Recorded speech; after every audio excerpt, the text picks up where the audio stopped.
Hello, আজ চলে এসেছিলাম জগদীশপুর রথের মেলা দেখতে। তো বিকাল থেকে কিন্তু ভিড় এখানে প্রচণ্ড শুরু হয়ে গিয়েছিল। তো চলো ব্লগটা স্টার্ট করা যাক। তো সব থেকে প্রথমে ঢুকেই তোমাদের এই জিনিসটা চোখে পড়বে, এখানে যে রয়েছে। বিকালে আমরা গিয়েছিলাম যেহেতু ব্লগ বানাবো, তো ফাঁকা ছিল। তো এই মেলায় ঢোকার দুটো রাস্তা রয়েছে, একটা জগদীশপুর বাজার দিয়ে আর একটা হচ্ছে জগদীশপুর বয়েজ স্কুলের পাশ দিয়ে। তো বাজারের রাস্তাটা বন্ধ থাকায় আমরা বয়েজ স্কুলের পাশ দিয়ে ঢুকেছিলাম।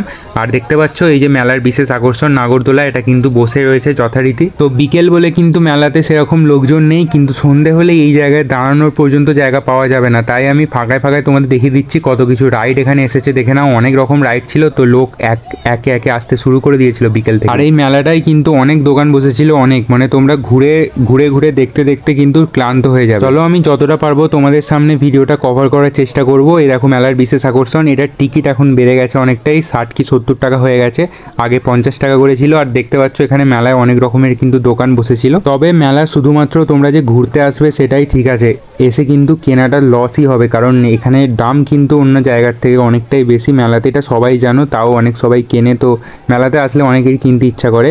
আর এই যে দেখতে পাচ্ছ আমাদের সামনে জগদীশপুর বয়েজ স্কুল। সব মিলিয়ে আমি পর্যবেক্ষণ বা লক্ষ্য করলাম যে 5-6 রকমের শুধুমাত্র রাইডই ছিল। বিভিন্ন রকমের রাইড কিন্তু এখানে বসেছিল। সব থেকে ডেঞ্জারাস অভিজ্ঞতা হবে তোমরা যদি ওই নাগরদোলাটায় ওঠো। তো এরকমই পাটে পাটে দোকান বসেছিল, 4টে পাটে দোকান বসেছিল। আর আমি একটু বয়েজ স্কুলের সামনে এসে স্কুলটাকে দেখিয়ে দিই।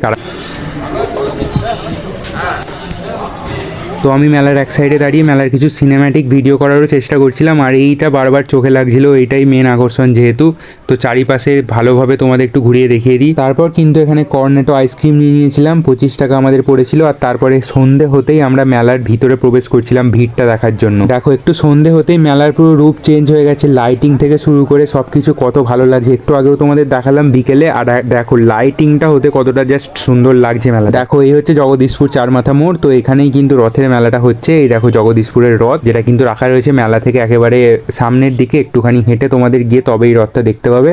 তো রথের এখানে আমি কিছু গিয়ে ছবি তুলে নিয়েছিলাম। তো এটা যখন পোস্ট করব তোমরা দেখে নিও। তো খুব সুন্দর লাগছিল। তো এখানে ফটো তুলতে তুলতে আমাদের কটা বেজে গিয়েছিল তোমাদের একটু দেখিয়ে দিচ্ছি। দেখো 5টা 10 মতো বাজে, বেশি দেরি হয়নি। তো চলো এবারে আমরা বেরোবো। তো মেলা তো দেখা হয়ে গেল, এবারে বাড়ি ফিরছি। বাড়ি ফেরার পথে কি হয় তোমাদের সাথে শেয়ার করছি। তো চলো আর বিশেষ কিছু তোমাদের দেখানোর নেই, আজকের এই মেলার ব্লগটা এখানে এন্ড করলাম। আবার নতুন কোনো ব্লগ নিয়ে আসবো। টাটা।